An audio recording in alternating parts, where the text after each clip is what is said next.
Today, we dive into the deadliest Annapurna storm that killed 43 people.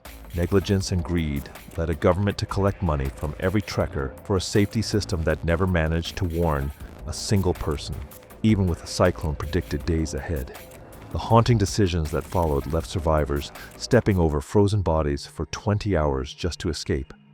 It was October 9th, 2014, and over 1,000 miles south of the Himalayas, weather forecasters stared at satellite imagery showing a red swirl developing over the Andaman Sea. The system was intensifying rapidly, ocean temperatures feeding energy into what would soon become a severe cyclonic storm. Meanwhile, in the town of Desperation, Nepal, the reality could not have felt more different. Clear skies stretched overhead, and a light breeze carried the scent of juniper smoke and diesel fuel through the narrow streets. Stephen Fabes, a physician from Oxford, UK, stood near the edge of town, decorating his bicycle with brightly colored prayer flags. At 34, he was 5 years into an ambitious journey to cycle the length of 6 continents, documenting the experience through writing and photography. Beside him worked Mike Roy, an American cyclist he had met the previous month while riding through India. Mike was 2 years into his own ride through Asia, and when both men realized they had the Annapurna Circuit on their agendas, they decided to tackle it together. The Annapurna Circuit was one of the world's most famous trekking routes, a 150-mile trail that swept around 15 Himalayan peaks, topping 23,000 feet. The highest among them was Annapurna 1, rising to 26,545 feet and carrying a reputation as one of the deadliest 8,000ers in the range. The circuit itself attracted over 20,000 hikers and bikers annually, with more than 5,000 attempting it each October alone when weather conditions were typically at their most stable. As Stephen and Mike finalized their preparations, meteorologists continued monitoring the developing system to the south. By that evening, Cyclone Hudhud had been upgraded to a very severe cyclonic storm with sea winds exceeding 100 miles per hour. India began mass evacuations along its coastal towns in the Bay of Bengal, moving hundreds of thousands of people inland ahead of the projected landfall. No warnings reached Nepal's trekking routes. Stephen and Mike cruised through Besisahar under perfect conditions, pedaling and occasionally carrying their bikes over the rock-strewn road that wound upward through terraced fields and pine forests. They were both experienced cyclists, accustomed to self-supported travel through remote regions, and the circuit represented a natural extension of their journeys. The route typically required between 12 and 22 days, depending on acclimatization schedules and chosen detours, with most trekkers hiring porters to carry supplies while they focused on managing the altitude. The circuit was classified as an entry-level trek, accessible to anyone with a reasonable level of fitness and determination. But that designation came with caveats. The risks were real and well documented. Altitude sickness could strike anyone regardless of conditioning. Terrain ranged from dirt roads to exposed mountain passes. Falls were common on steep sections, and the Himalayan weather carried a reputation for unpredictability that demanded respect. Nepal saw approximately 750,000 tourists annually, and the Annapurna Circuit accounted for a significant portion of that traffic. More than 1,000 registered trekking agencies operated throughout the country, and every trekker paid a mandatory $20 fee to the Trekkers Information Management System, a government-run program designed specifically to assist with safety monitoring and search and rescue operations. The system required check-ins at various waypoints along major routes, theoretically allowing authorities to track who was where and respond to emergencies with accurate information. On October 12th, Cyclone Hudhud made landfall near Visakhapatnam on India's eastern coast with sustained winds of approximately 115 miles per hour, killing over 120 people and causing billions of dollars in damage. India's early warning system and mass evacuations prevented a far higher death toll. Meanwhile, the remnants of the storm continued pushing northward toward the Himalayas. Nepal's Department of Hydrology and Meteorology issued a general forecast predicting heavy rainfall, but the warning never reached trekking routes in any actionable form. No alerts were posted at permit checkpoints, no guest house owners along the circuit were contacted, and no mechanism existed to relay urgent weather information to the thousands of hikers already on the trail. Over the following 4 days, Stephen and Mike pedaled and hiked steadily upward, gaining altitude through small villages where guest houses offered simple meals and basic lodging. The weather remained clear, the temperatures comfortable during the day and cold at night, and the only challenges came from the physical effort of moving bikes and gear through increasingly vertical terrain. On Monday, October 13th, they arrived in Manang, a village perched at 11,500 feet, approximately 2 days from Thorong La Paz, the circuit's highest point at 17,769 feet. The afternoon air carried a high-altitude chill that gave weight to each breath, and rosy-cheeked children bundled in so many layers they could barely bend their arms ran out to greet the arriving trekkers. Manang served as a critical acclimatization stop for most groups, and the village buzzed with climbers reviewing weather forecasts and adjusting their schedules. That afternoon, Stephen noticed a fleet of ragged gray clouds driving up the valley from the south, their shapes dark against the surrounding peaks. The shift felt sudden after days of unbroken blue skies. That evening, he walked outside their guest house and looked up at a starless sky. Snow was falling, not heavily, just scattered white specks drifting down through still air. It seemed unremarkable, perhaps even picturesque. He went back inside without much thought. The morning of Tuesday, October 14th, arrived with a white glare that wrestled Stephen from sleep. Light penetrated through the window in a way that felt wrong, too bright and diffuse. He sat up and stared at approximately 2 feet of snow overhanging the metal roof of their room, the weight causing the structure to groan and shift. Mike woke beside him, and both men sat in stunned silence. October in Manang meant brochure blue skies and crisp, clear mornings. It did not mean blizzards. What they did not yet know was that the remnants of Cyclone Hudhud had merged with an upper-level weather trough, creating a meteorological event that experts would later call the worst storm to hit the region in a decade. Nearly 6 feet of snow would fall within 12 hours across the upper sections of the circuit, a volume that transformed the landscape into something unrecognizable and presented an immediate, life-threatening challenge to everyone caught in its path. No weather warnings had been issued at any of the trekking permit checkpoints they had passed on their way up. The power was out, the phone lines dead, and the village had transformed overnight into something unrecognizable. Stephen and Mike made the only decision that seemed reasonable. They stayed put. They spent the day reading, crowding around a stove fueled by dried yak dung, and watching through frosted windows as more hikers arrived from lower elevations throughout the afternoon.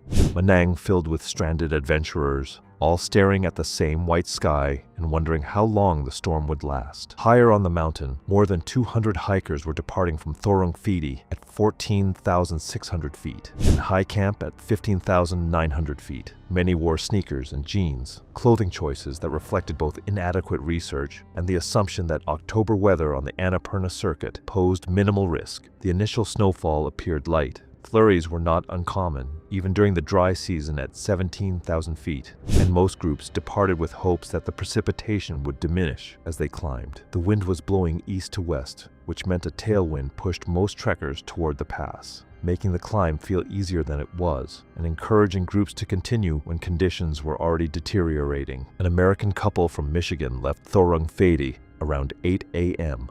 with a small group of other hikers, beginning the steep climb toward High Camp. Over the next hour, they gained approximately 1,500 feet through snow that was accumulating faster than expected.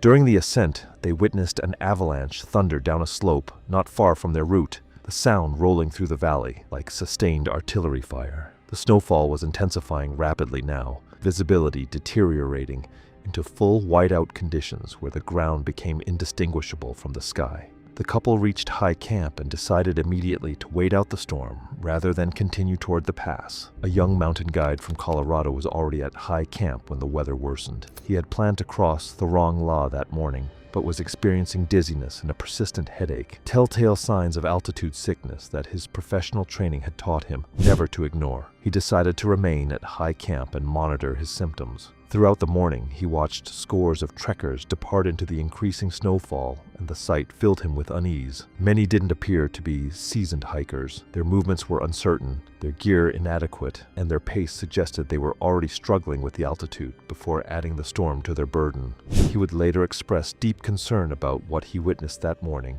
The snowfall continued heavily throughout Tuesday, and temperatures dropped dramatically as the storm strengthened. Visibility reduced to near zero in the whiteout, and the wind began driving snow horizontally across exposed slopes. Many of the trekkers on the route had little to no backcountry experience. Quick reminder, if this kind of in-depth breakdown matters to you, subscribing helps keep these stories coming. Now let's get back to the mountain. They were tourists who had paid for guided expeditions and assumed their safety was guaranteed by that transaction. Some of the guides themselves were not well trained or properly equipped for emergency conditions. Each person scattered across the upper mountain faced the same critical decisions: continue forward, hoping to reach the far side of the pass, turn back through terrain that was already becoming difficult to navigate, or find shelter and hope the storm would pass before hypothermia set in. At high camp that afternoon, those who had decided to wait layered every piece of clothing they carried and retreated into sleeping bags, huddling together in the stone huts for warmth. Around mid-afternoon, a couple burst through the door, their faces pale and their movements jerky with cold. They had left high camp that morning, attempting to reach the pass, but became completely lost in the whiteout. Visibility had dropped to nothing. The trail markers were buried, and they had wandered aimlessly through the snow for hours before spotting a dark shape moving through the blur.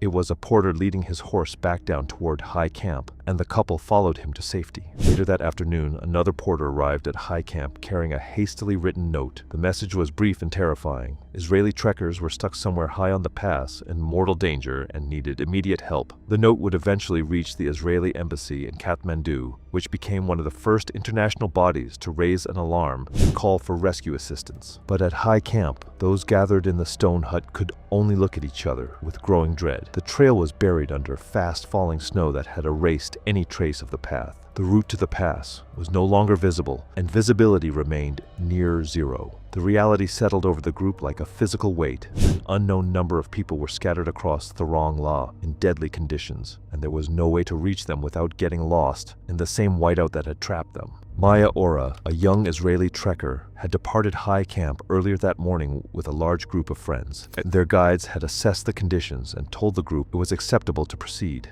Maya trusted that judgment. They were paying for professional guidance, and she had no experience that would allow her to second-guess the decision. The group battled whiteout conditions and heavy snow before finally reaching a small stone hut that served as a tea house shelter. The structure was already packed with frightened trekkers when they arrived, bodies pressed together in the confined space with barely room to sit. Nearly everyone inside showed signs of hypothermia. Skin was pale, speech was slurred, and violent shivering had started giving way to the dangerous stillness that marked advancing cold exposure. Many lacked proper equipment. They had not packed extra sleeping bags or sufficient warm layers because October was supposed to be safe. The temperature inside the stone hut remained dangerously cold despite the press of bodies, and trekkers huddled together, attempting to share whatever warmth remained. Some climbers struggled with the cramped conditions, the lack of personal space adding psychological stress to the physical deterioration everyone was experiencing.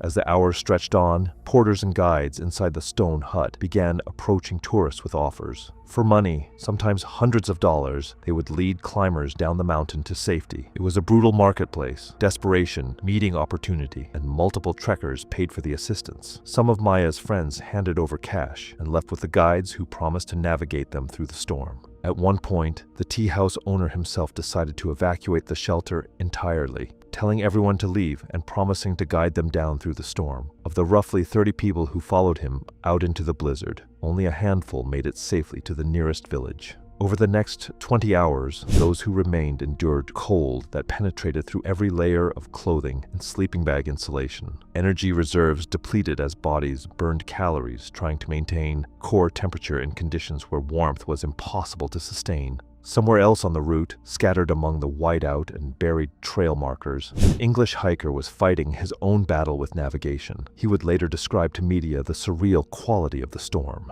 How the ground had become the same color as the sky, how it had become impossible to tell which direction was up and which was down. During a brief respite in the weather, he spotted a pole marking the trail, a single reference point in a landscape that had become entirely featureless. Over the next 2 hours, he picked his way downhill through a maze of trail poles that sometimes vanished for minutes at a time, navigating by memory and instinct between brief glimpses of the next marker. He believed approximately 10 people were following his navigation through the storm. It turned out to be closer to 150 people following in his tracks, trusting a stranger's judgment because there were no other options available. The morning of Wednesday, October 15th, brought a critical decision for those still trapped in the stone hut. After approximately 20 hours inside, the conditions had become unbearable. The cold had seeped into bones, hypothermia was advancing, and remaining stationary felt increasingly like waiting to die. Maya and 6 friends made the decision to leave and attempt the descent. Upon stepping outside, the blizzard immediately engulfed them. Visibility remained extremely poor. They could not see more than a few feet in any direction. The trail was buried under approximately 5 feet of snow, and no visible path remained to guide them downward. The only markers they could identify were bodies and abandoned bags. Maya would later describe the scene to media in words that struggled to capture the horror. Walking between corpses and scattered gear, recognizing dead friends and the bodies of guides half buried in the snow, dozens of them, frozen where they had collapsed. She couldn't count them all. Many were already disappearing beneath the drifts, and she knew some would never be found. The group pushed forward for hours without any clear sense of direction, praying they were descending rather than climbing higher or wandering laterally across exposed slopes. Eventually, they reached a lower village where helicopters were staging rescue operations. Maya and her friends were evacuated to safety. They were among the fortunate. That same morning, Stephen woke in Manang to blue sky. The storm had passed as suddenly as it had arrived, leaving the Annapurnas gleaming white in morning sunlight. Gusts whipped plumes of snow from the upper reaches of the peaks, but the air felt different, clearer, calmer, carrying the promise that the worst had ended. Power had returned to the village,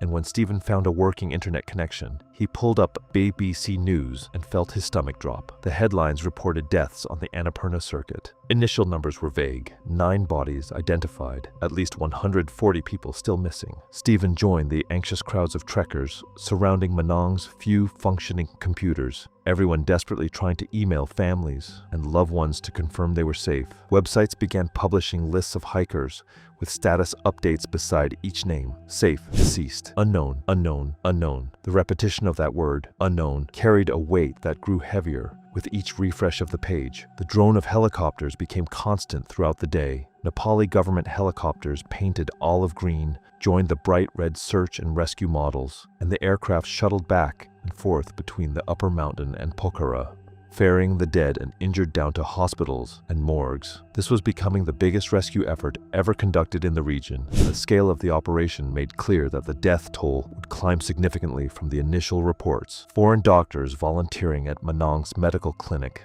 set up a triage station to handle the anticipated flood of patients. They treated hikers who had suffered snow blindness while attempting to trek to ridges surrounding the town, providing eye patches and pain medication before sending them on to lower elevations. When Stephen checked in to see if his medical training could be useful, he found the clinic eerily quiet. Scores of hikers remained stranded at higher elevations, and those being rescued from the pass by helicopter were being flown directly to the hospital in Pokhara rather than stopping in Manang. The anticipated rush of patients never materialized. The clinic sat mostly empty while helicopters thundered overhead, carrying the dead and dying past the village toward more capable facilities. The avalanche risked decreasing and snow beginning to melt under strong sun. Stephen and Mike decided to set out for the pass on foot. Turning back now would feel like defeat, and they wanted to see how far they could safely travel. They were among the only people ascending now. Everyone else was retreating or waiting for helicopter evacuation. En route, they met more hikers coming down from higher elevations, and the conversations were brief and hollow. Nobody wanted to linger on what they had seen. A retreating hiker pointed to a shape by the river below the trail, a body. Stephen and Mike walked over to the location. It was a monk, lying on his side in the snow with his head resting on a red rucksack.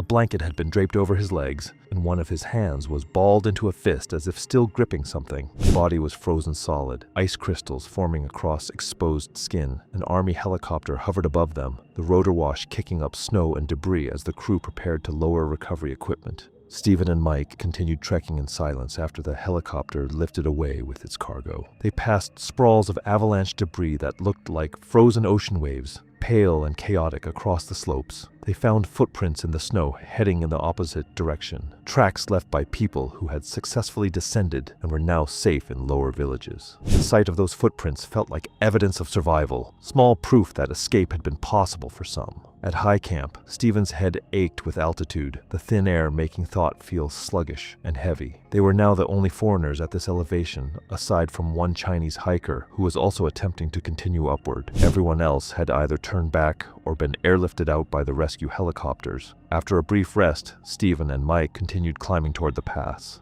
Within an hour, they encountered waist-deep snow that made forward progress nearly impossible. Stephen had emailed his family hours earlier, assuring them he was safe and accounted for. The thought of forcing through unstable snow and risking an avalanche now seemed absurd. Both men decided the risk was too high. They turned around and began descending back toward Manang. More than 500 people were rescued from the region in the week following the storm, including over 300 foreign trekkers. At least 43 died, 21 trekkers and guides on the circuit, 3 yak herders and others on nearby peaks. Beyond the deaths, 175 people suffered injuries, many with severe frostbite that later required limb amputations. Victims came from Canada, Israel, Poland, Slovakia, India, Vietnam, Japan, and Nepal. The cyclone had been predicted days in advance, yet no weather warnings reached the route. Every trekker paid $20 to a government safety system that had collected millions in fees over the years, but never built a communication network capable of warning hikers already on the trail. It could track who entered a route, but couldn't reach them once they were on it.